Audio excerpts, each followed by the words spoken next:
Hello, in this recording, I wish to, go over some examples that in your homework from last week.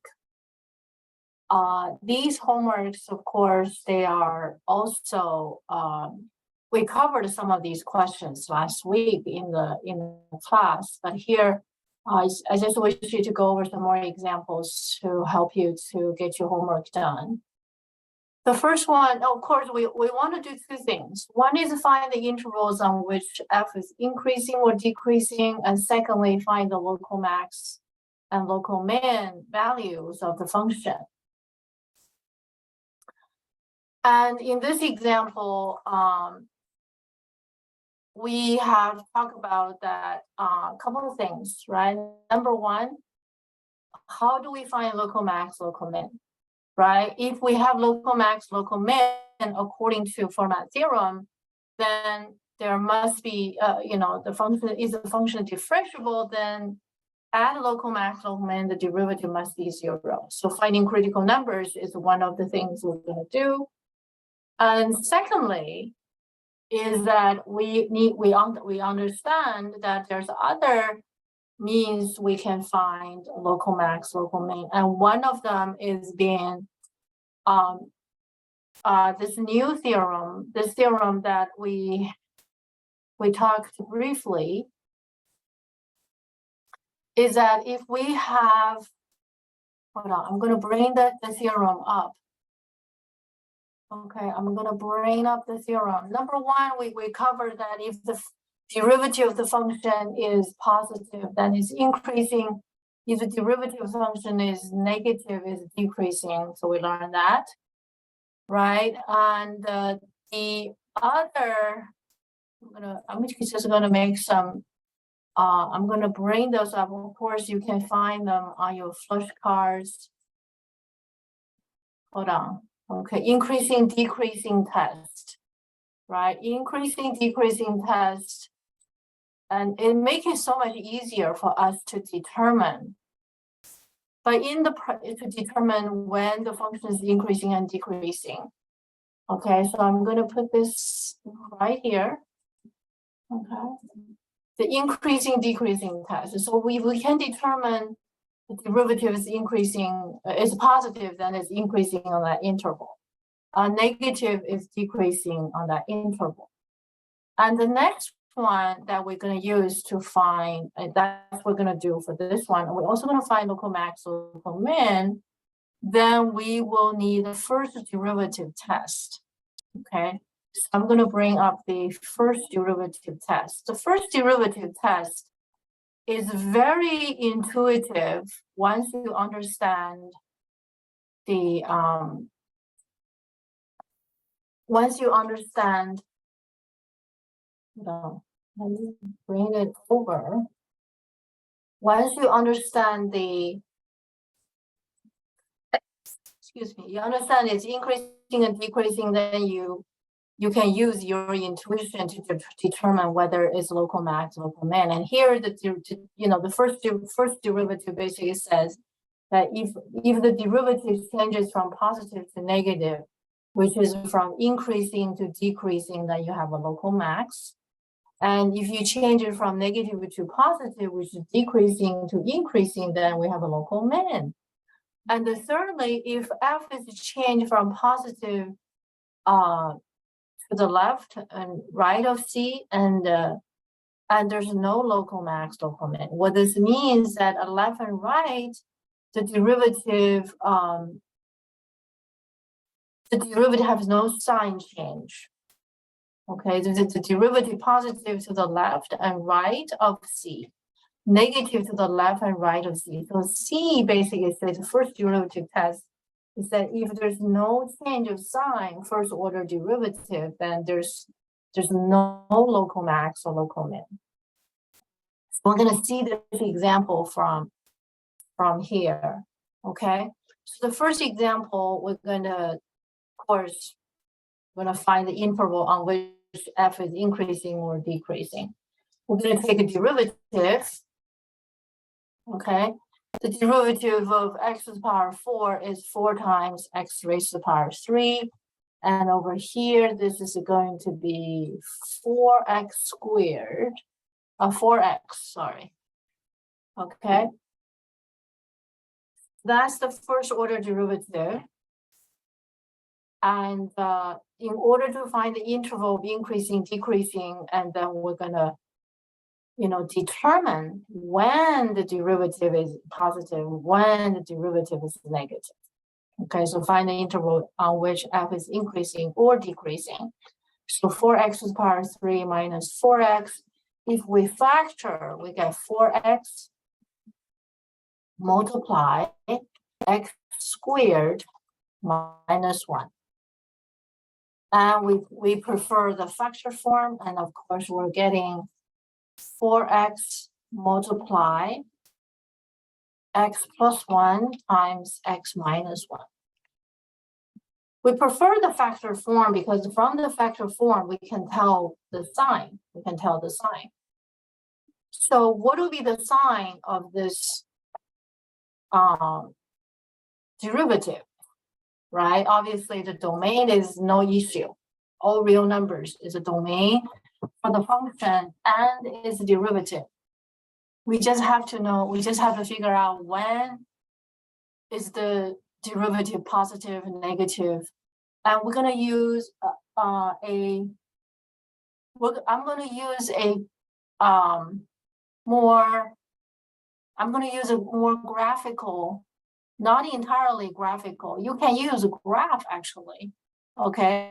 But I'm going to use some more intuitive because in most of the cases you on the exam you don't have access to graph using the graphing calculator, so you have to analyze.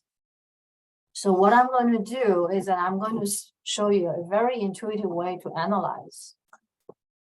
Okay, so we look at these three factors, x times x plus 1 times x minus 1, right? The domain is all real numbers. So we're going to see from the sign of x, right? The sign of x, and of course, if x is positive, it is positive. If x is negative, it's negative. So we have this number line, and we got a 0. Right? The sign of x towards when x is negative, it is negative.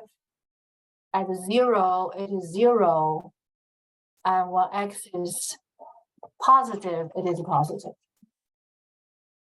Okay. So now I'm going to remove that. I have it lined up.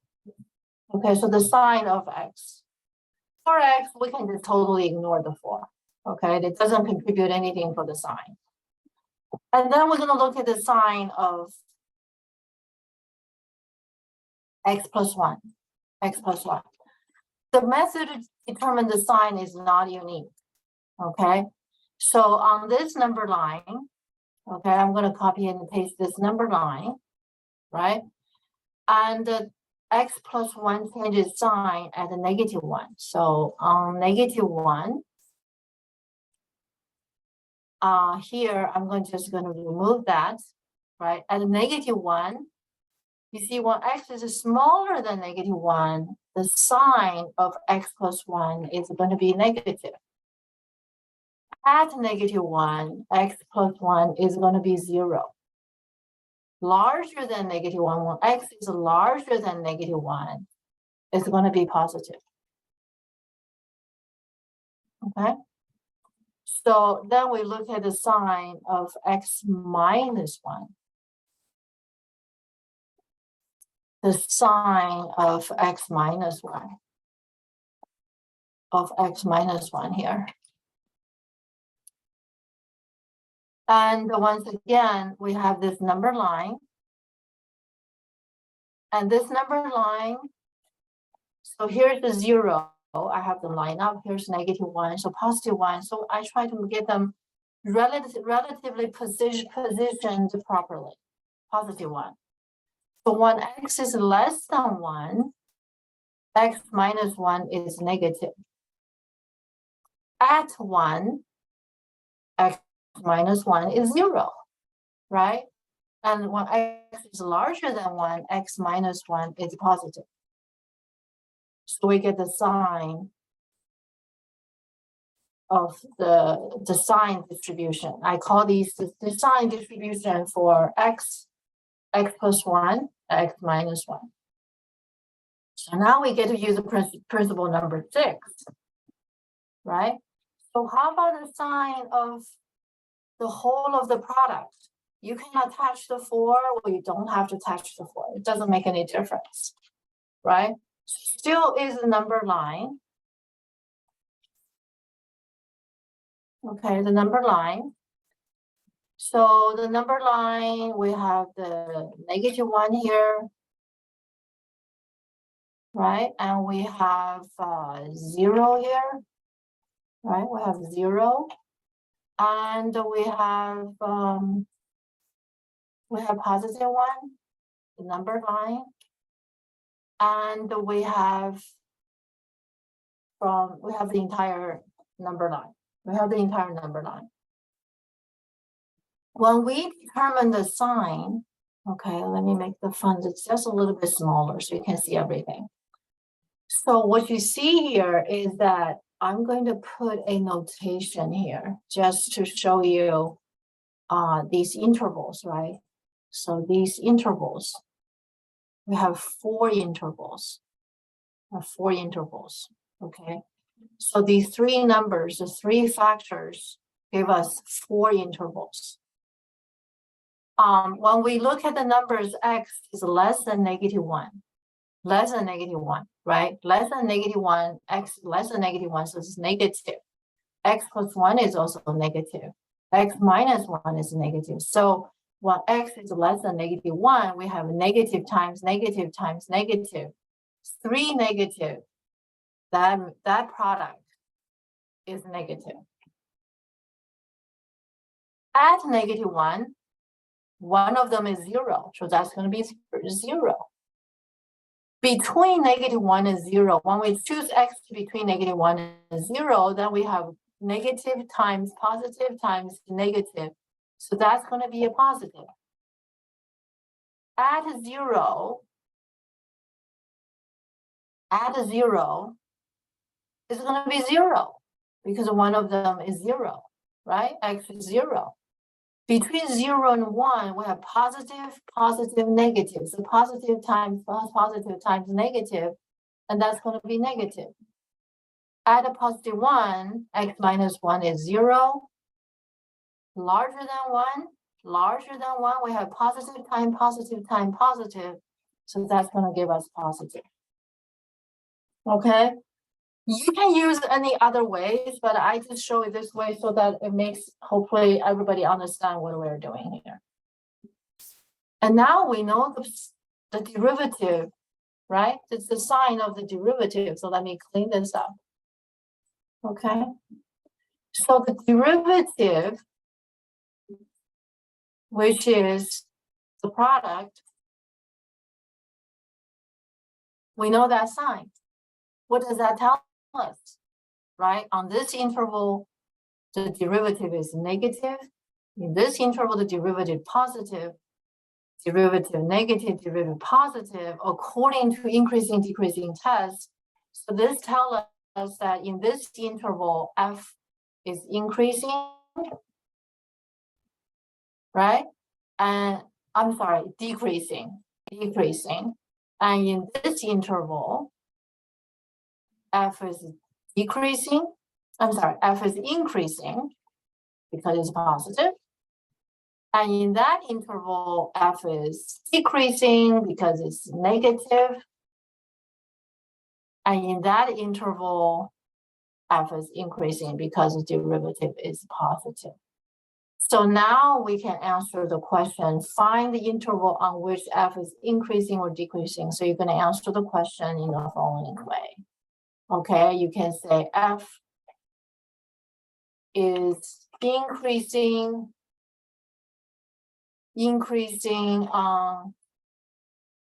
on interval, which, what are the interval? From -1 to 0, -1 to 0, and and the other one is 1 to infinity. 1 to infinity. Right? There we go. And then you can also say f is decreasing from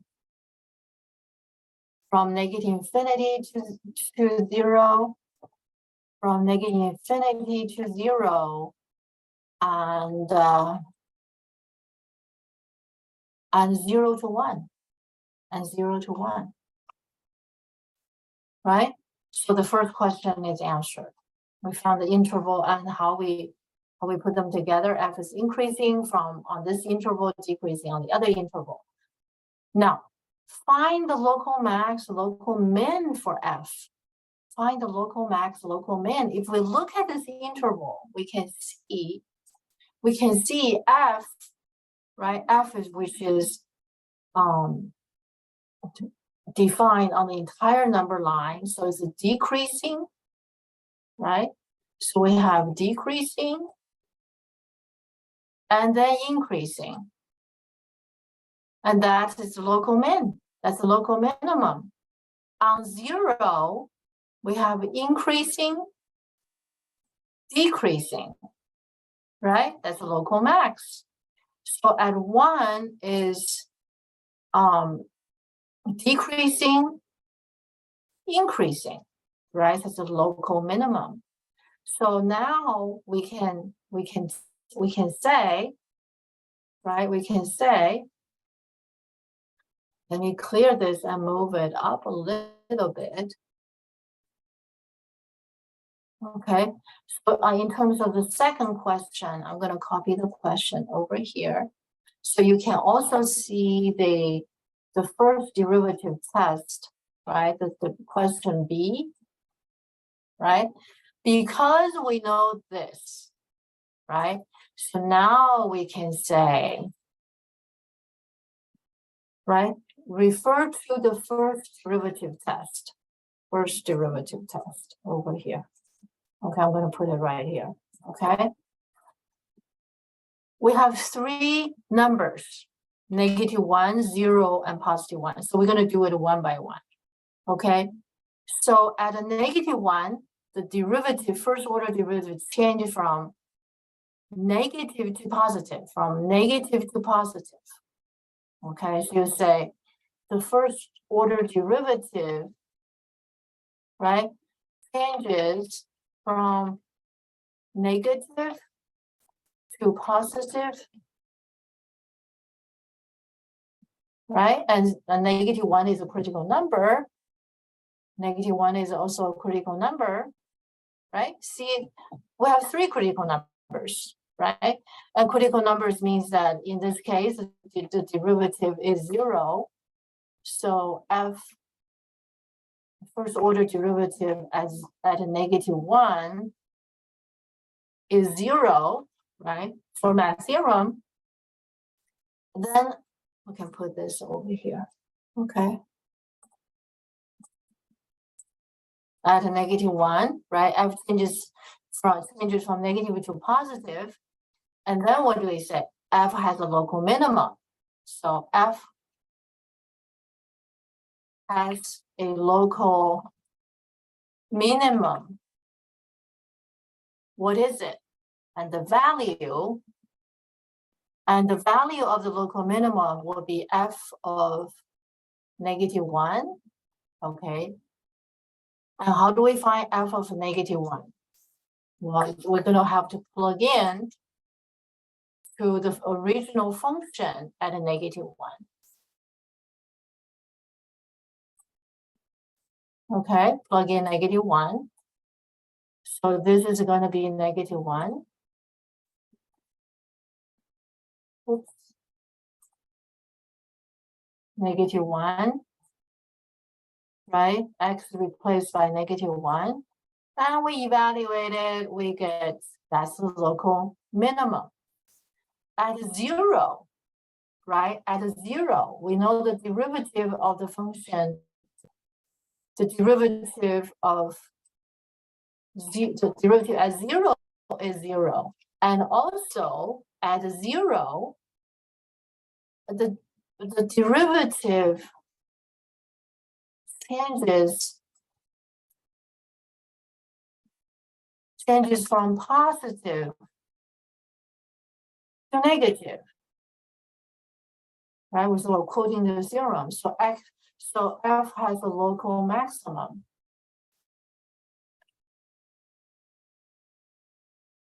Local maximum. And that is, the local maximum is going to be F of 0, F of 0, and F of 0, right? So it's 0 to the power 4 minus 2 times 0 squared plus 3, and that equals to 3. Okay, so that's the local maximum. At 3, no, I'm sorry, at 1, right? We know the first order derivative of the function at 1 is equals to 0, right? And the derivative, how does the derivative change at 1? Changes from negative to positive. This indicates F has a local minimum. So F has a local minimum. And what is that local minimum? We're going to evaluate the function's value at 1. And that is going to be 1 to the power 4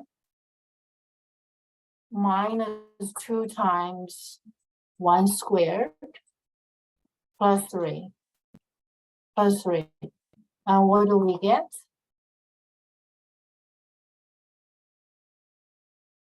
That's going to be 2.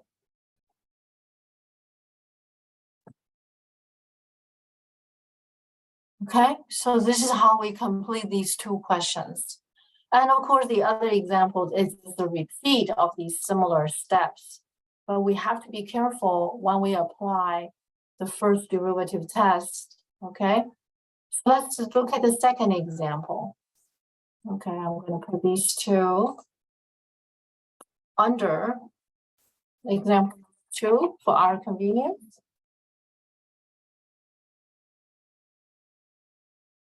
Okay, derivative. The derivative of f of x here, with this domain is all real numbers. We're going to have to use a quotient rule. Okay, so x squared plus 1 squared. Okay, the derivative of x is 1 multiply x squared plus 1,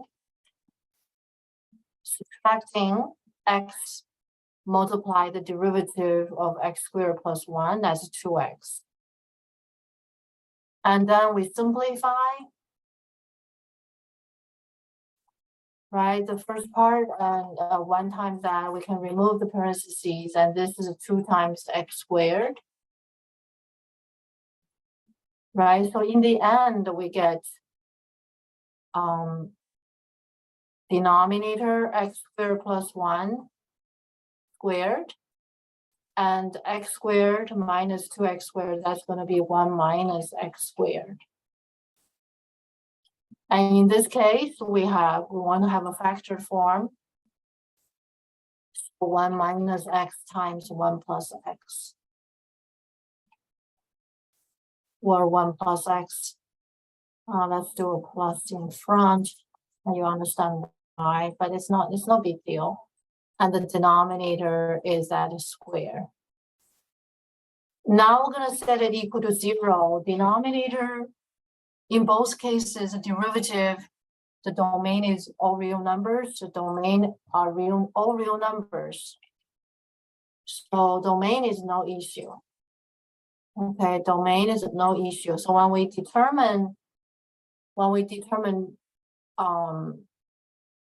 when we determine the critical numbers, we don't have to worry about the derivative, where we're, we don't have to worry about points where derivative is undefined and the derivative is defined everywhere. So when we set the derivative equals to 0, we set it equal to 0. And what do we get? The denominator will never be 0. So we ended up with 1 minus 1 plus x times 1 minus x equal to 0. Solving these two inequalities, and we're going to actually, we're going to find the critical numbers. Okay, so x equals to +1 or -1. We have two critical numbers. And next, we're going to determine the interval of increasing and the interval of decreasing. We have two critical numbers that divide the entire number line into 3 intervals, right? So we're going to look at the sign of 1 plus x,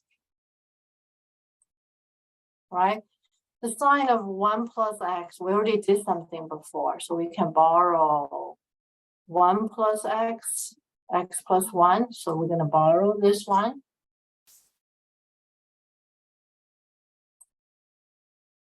Okay, x plus 1, 1 plus x are the same thing, they change the sign. And how about the sign of 1 minus x? The sign of 1 minus x, we look at the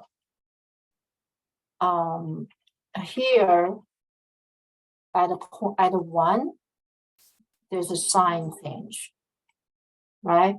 If we choose number less than 1, positive 1, when we choose a number less than 1, this is going to be negative.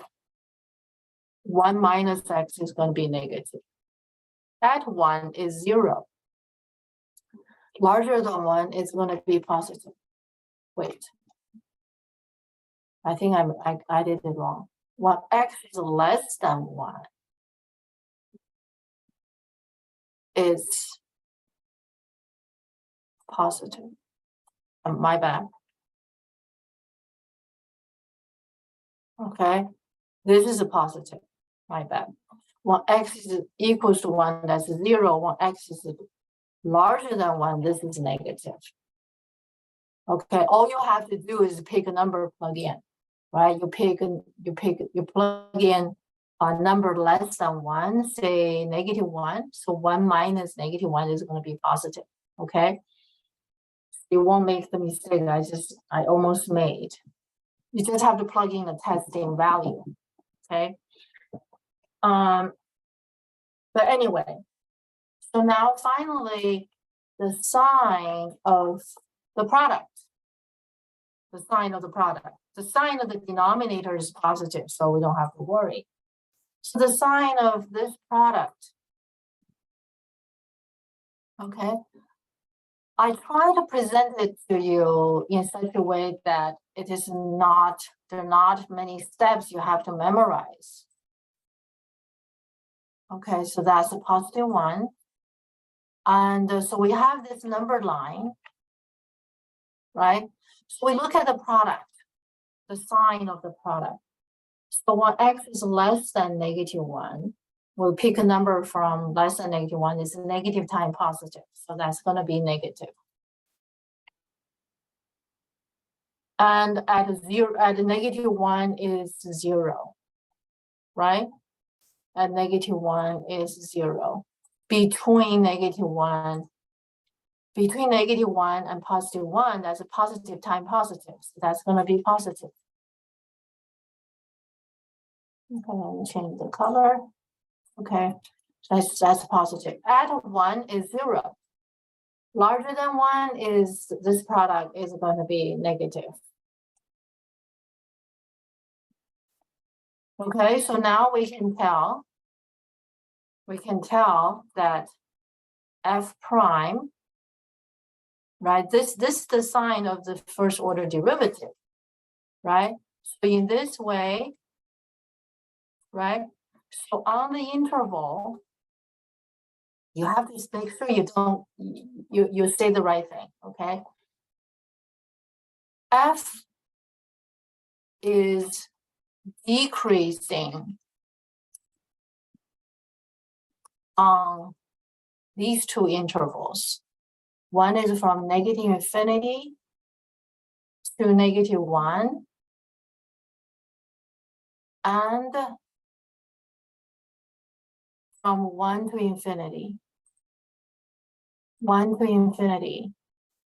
Because on these intervals, because f prime is negative on that interval, f is increasing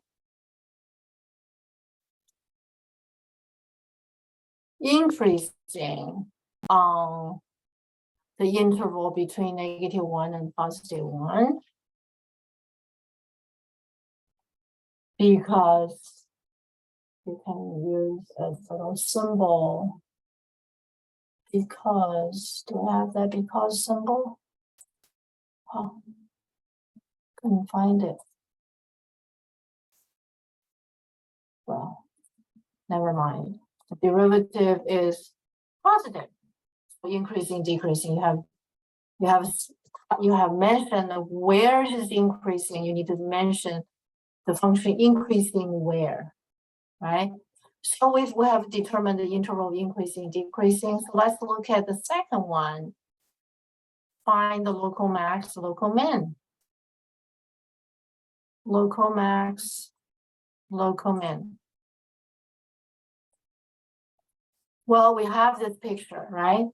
We have two critical numbers. So the first critical number, which is f prime, which is -1, that's equal to 0, right? And the derivative changes from negative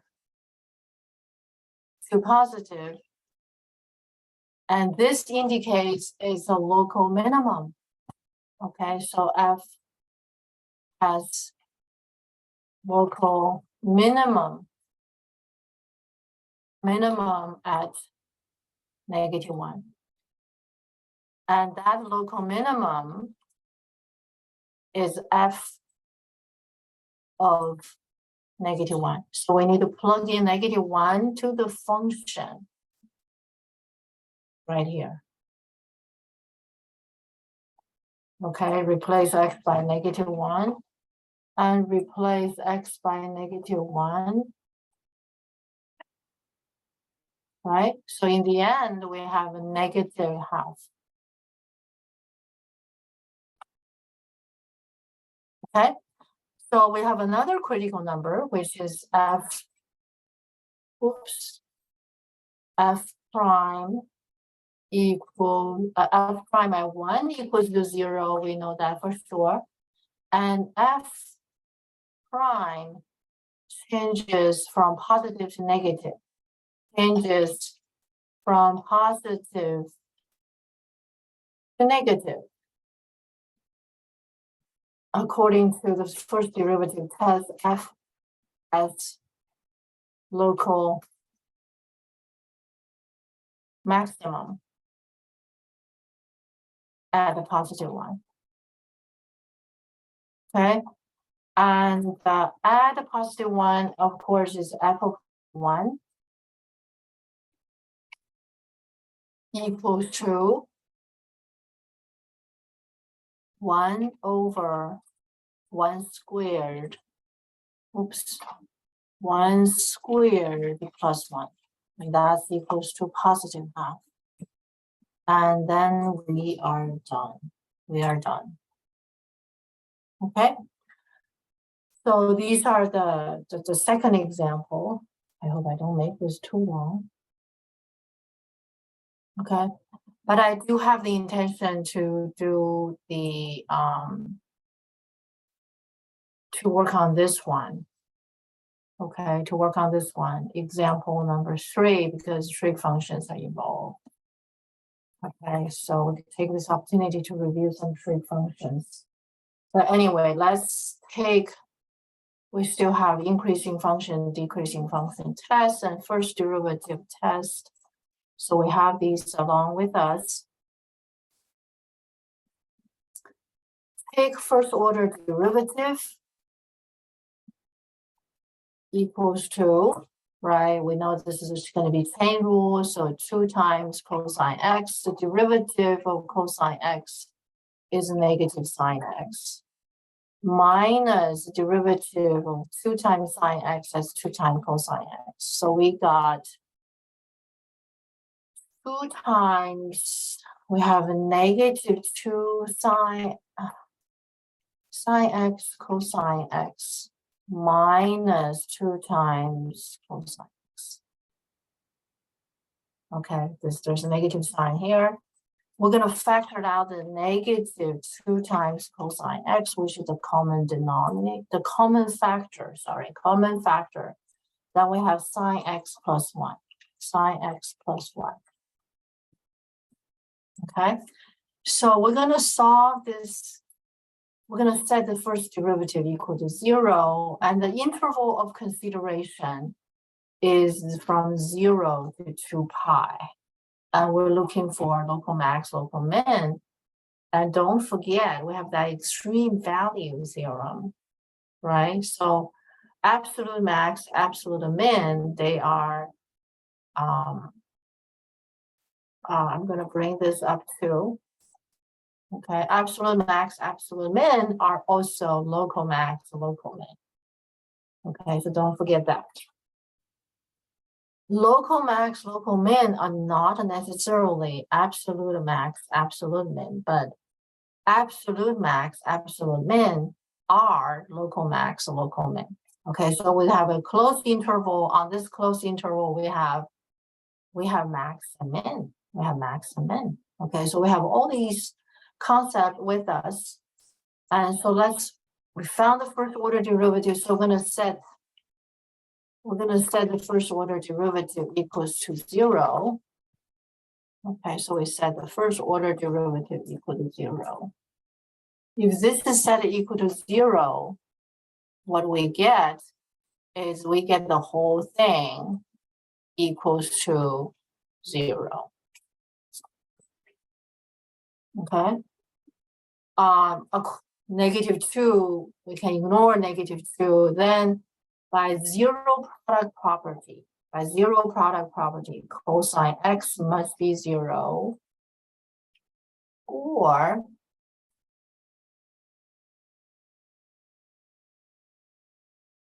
sine x plus 1 must be 0.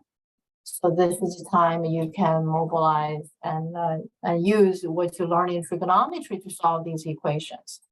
Cosine x equal to 0 on the interval from 0 to 2 pi, the solution would be x equals to pi over 2 and 3 pi over 2. 3 pi over 2, right? And how about the other one? Sine x equals 0. Sine x plus 1 equals 0. That means sine x equals to -1. What will be the solution for sine x equals to -1 on that interval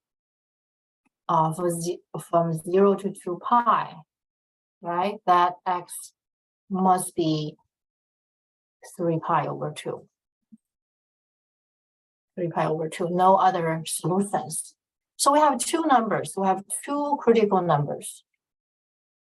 Critical numbers. Okay, there's no numbers that, the derivative is undefined. So we have two critical numbers. One is, so they are pi over 2 and 3 pi over 2. So we have two C's. So now we're going to have to look at the sign. We have to look at the sign, right? So how do we look at the sign of the derivative? How do we look at the sign of the derivative? Well, we have to know, you need to know about the cosines. There are two values that of significance. One is pi over 2, one is 3 pi over 2, right? 1 plus sine x, okay, notice, okay, so now we're going to observe the sign, right? Because, okay, let me write it down. Because sine x is between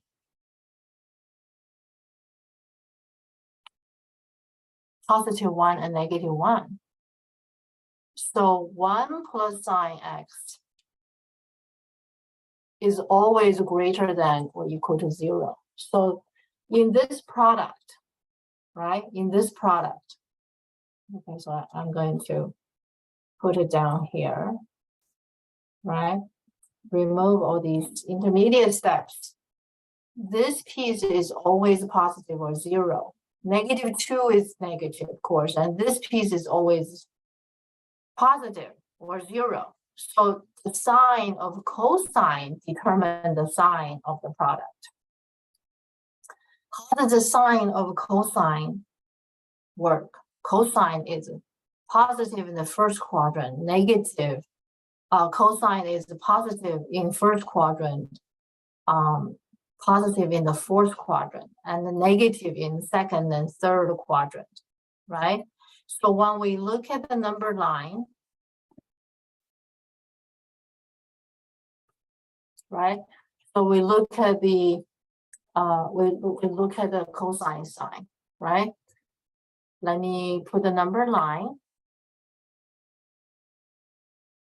Okay. First quadrant is from 0 to pi over 2.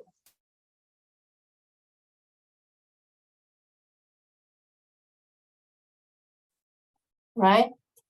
And there's a pi. Right?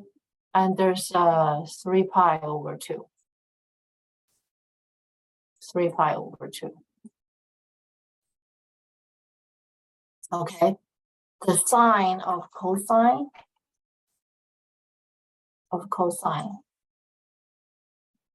cosine. So here, that's my 0, and that's my 2 pi. Okay. We're not considering the entire number line. We just look at a full, one full circle. Okay. Cosine is positive here, 0 here, right? And negative in second quadrant. At pi is negative, right? So that's negative.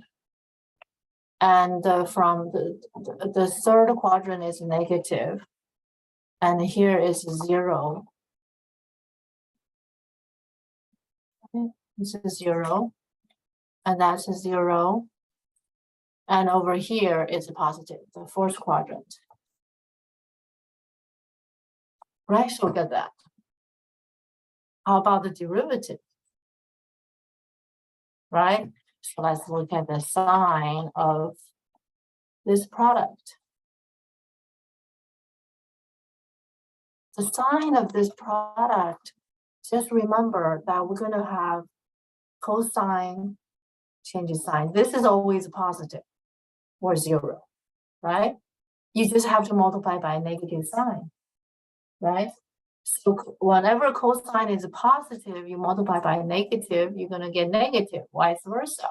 So the sign of that is just simply all of these, right? There's a change of sign. So this is going to be negative, right? And all of these is going to be what? Positive, because we multiply by -2, and these all become what? Negative. Got it? Okay. All right, so now what we know? We know that the first derivative, so let's do the first task. Okay, let's do the first task. AB oops, here. So for question A, we can say the interval where f is increasing or decreasing. So on this interval, decreasing, and that's increasing, right? Is that pretty obvious? Okay. So derivative f is decreasing in which interval? In 0 to pi over 2.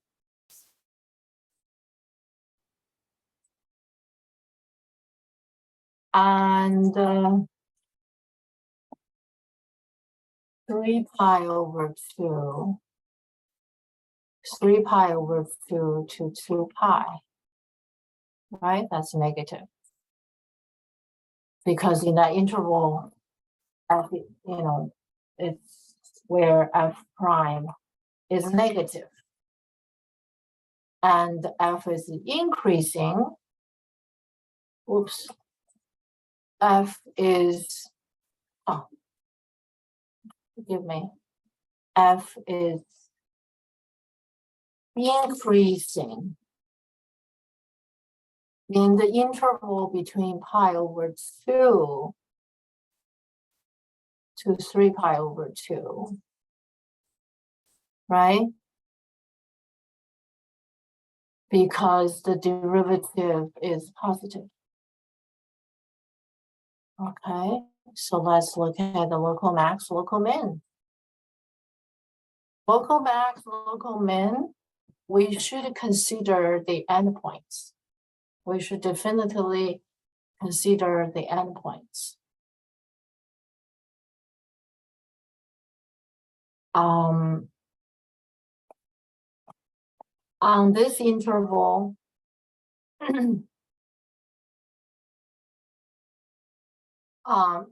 at a -2, right? The first order derivative at pi over 2 is 0, right? We're using the first derivative test. And the derivative changes from negative to positive. I'm using a simplified notation. Okay, didn't type the words. I'm typing the sign from negative to positive. You can do so as well. Okay, so f has local minimum at pi over 2. Pi over 2. Which is f of pi over 2, we're going to plug in pi over 2 in the original function, which is right here. Okay, so pi over 2 will be replacing x. What do we get?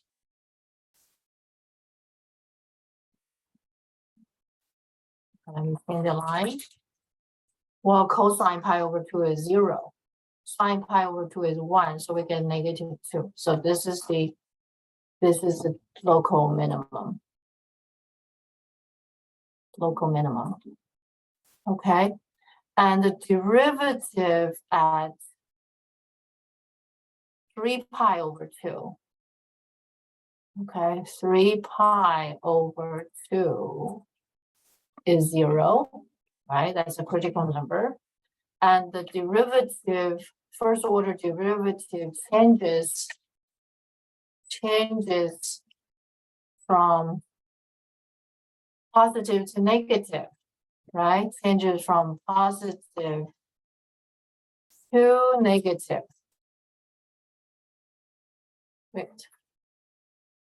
So f has local maximum at 3 pi over 2. Right?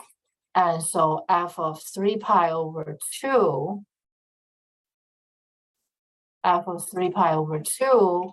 So we're going to bring it back to the original function to replace the x by 3 pi over 2. 3 pi over 2. Cosine 3 pi over 2 is 0 again. Sine 3 pi over 2 equals to -1. So this is going to be -2 times -1. So that's going to be a +2. That's a local maximum. We should also consider the endpoints, okay? Because at the endpoints, there are also local max, local min. So at 0, okay, so the derivative of the function, I'm going to plug in the 0. So there are two other local max. The question is it local max, local min? So let's put the 0 here. And this equals to 1. Okay, so at 2 pi, okay, the derivative, we're going to talk about whether it's a local max or local min, right? So this is f of 0, this is f of 2 pi, right? And that equals to cosine 2 pi squared, 2 pi squared, and this is 2 pi, right? So cosine 2 pi, sine 0, they're all equal to 0. Cosine 2 pi, that's equals to 1, so get 1. So how do we know if they're local max or local min, right? So we just have to see that at this place, the function is decreasing. They're getting smaller. Okay, so in this is coming down. So this will be a local max. And this will be a local max. I'm sorry, wait. This is local max, and this is going to be a local min. Okay, this is going to be a local min. Local max, local min. So this is going to be, you can verify this by looking at the picture. Okay, so I'm going to just look at the picture of the whole thing just to verify. Right? See, at 0 is coming down, right? So this is a local max. At 2 pi, let's see, 2 pi, I don't see that piece of picture yet. So I need to adjust the, this is 2 pi, right? It's coming down, so local min. So my judgment was right. So this is coming down. It's coming down, that means this was a higher point. This is a coming down, and this is a low, this is the end point. That means this is a lower, this is the minimum. So that explains, okay, so I'm going to put on here just to confirm my observation. Right? So these endpoints, at 0, it equals to 1. So I'm going to plot these two dots, right? 0, 1, that's a local min, local max, right? It's right there. And then there's a 2 pi, comma 1. So that's going to be a local min because it came down, decreasing, right? Decreasing. So, but this is a local max, so this is a local min. Okay, so this is going to be local max. Because from here it started coming down. And over here is after it comes down, right? So this is local min. Okay, so that's the question. Gosh, I might have made it too long. But anyway, how about I just do number 4. Okay, number 4, there's no interval given. Therefore, we just need to use these two. Increasing, decreasing interval, it shouldn't take too long. Okay, so we take a derivative equals 2, and this is the product. Right, product rule, so we have 2x multiply ln x. Domain, think of domain. So we have x squared multiply the derivative of ln x as 1 over x. When we simplify, we get 2x ln x plus x. Factored out the x. Okay. Am I rushing? Yeah. Plus 1. Okay, so this is the first order derivative. Domain for the original function.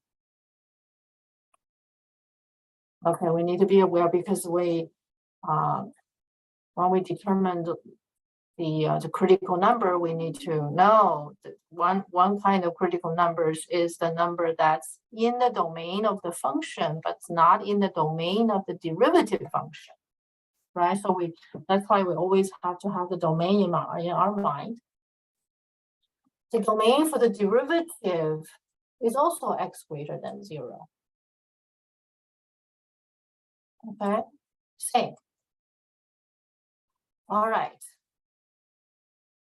We're going to set it equal to 0. So we're going to set derivative equals to 0 to find critical numbers. Okay, so we're setting the derivative equals to 0.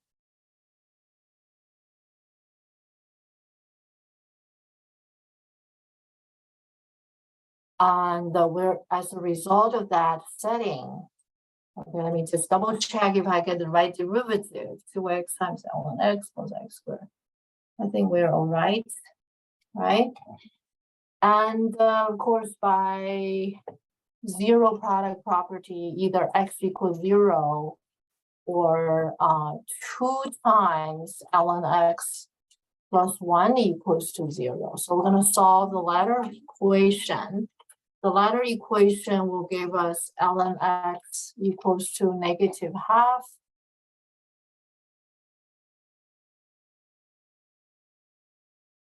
right? Subtract 1 and divide both sides by 2.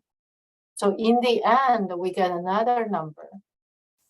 And the other number is going to be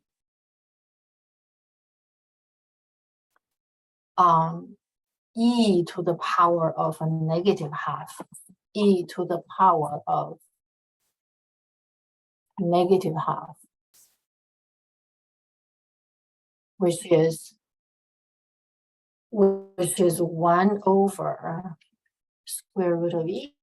But it's interesting we get a 0 for the answer, but notice that 0 is not in the domain, right? So this cannot be a solution.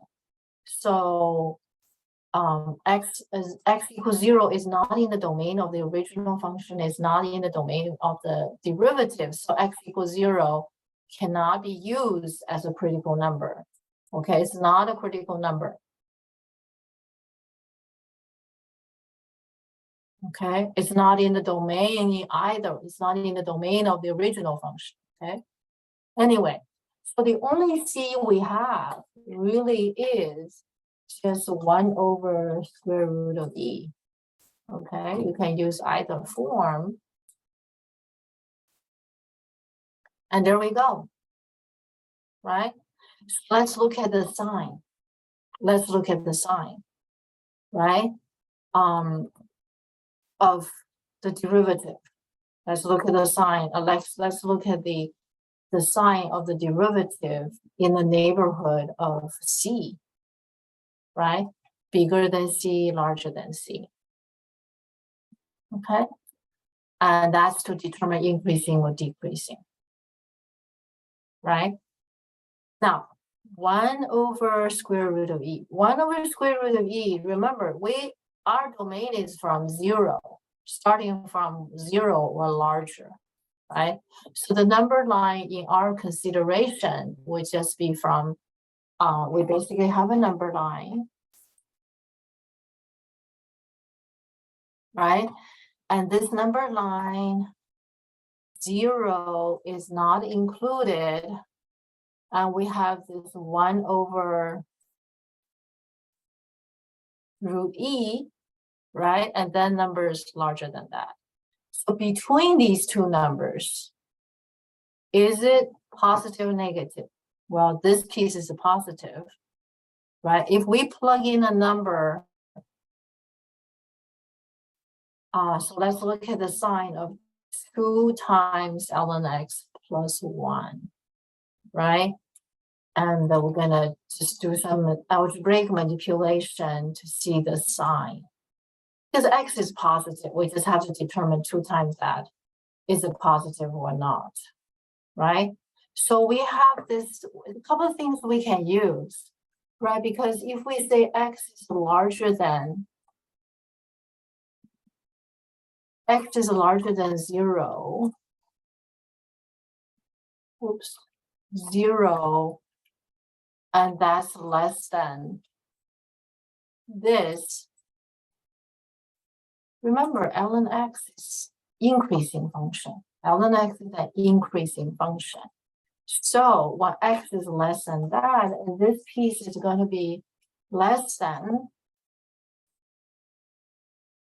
x is less than that piece, right? And the whole thing is going, if I replace x by 1 over square root of e,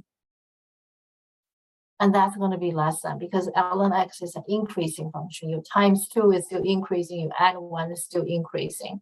So what do we get here? And this is going to be equals to, this is going to be 2 times negative half. And plus 1. And that's going to be equal, that's going to be equal to 0. So this piece is less than 0, right, on this interval. So that means this is going to be negative. And at that point is 0, of course. And larger than that is going to be positive, right? It can be shown easily if x is larger than this piece, right? So that increasing function idea still applies. So this piece is going to be larger than that piece. I really encourage you guys to do this along with me. Okay, pause as you need. Okay, there's a lot of our basic algebraic skills is in the process. So here is positive. Oh, we don't really need that long, but I just made it a little dramatic. Okay, so you can see at this critical number, the function, the derivative changes from negative to positive. Negative, positive. So we have a local minimum. Okay, so let's state it increasing, decreasing. So we're going to say f decreases in the interval from 0 to 1 over square root of e. Okay, and f is increases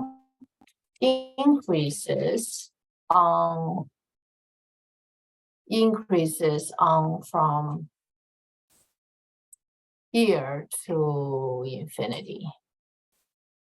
Okay, and needless to say, we have the critical number. That's the number. So the first order derivative at the point is 0, right? It's a critical number, and the derivative changes from negative to positive. From negative to positive, from decreasing to increasing. So that means F has a local minimum. Has a local minimum, which is the local minimum is, right, plug in the original function, which is right here, right? Replace x by that piece.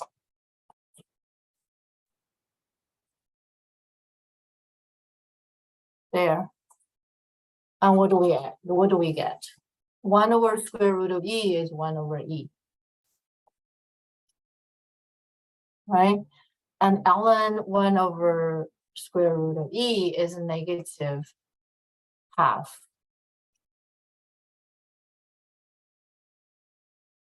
So in the end, we get negative 1 over 2e. That's the local minimum. Okay, if you have a graphing calculator, you do this by yourself.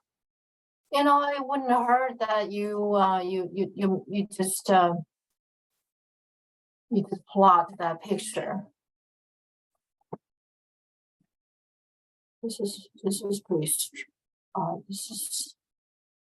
This is kind of strange. The picture doesn't seem right. Really, this picture doesn't seem right. There. Okay, I don't know why they use that picture. But anyway, from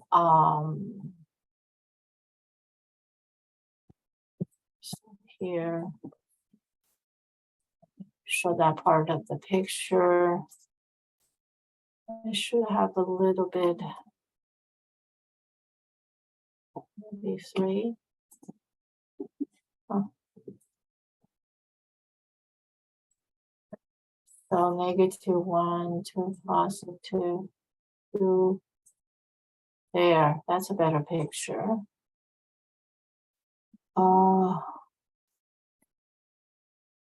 So over here, I'm just making some adjustment for better view. Okay, you can see the function is not defined on the negative number side. And we have a local minimum here, the local minimum. Okay, the local minimum is this number. Okay, so the local min is the location of local min is this number. Okay, it's at the local minimum value is this piece. So if I plot this point in the picture,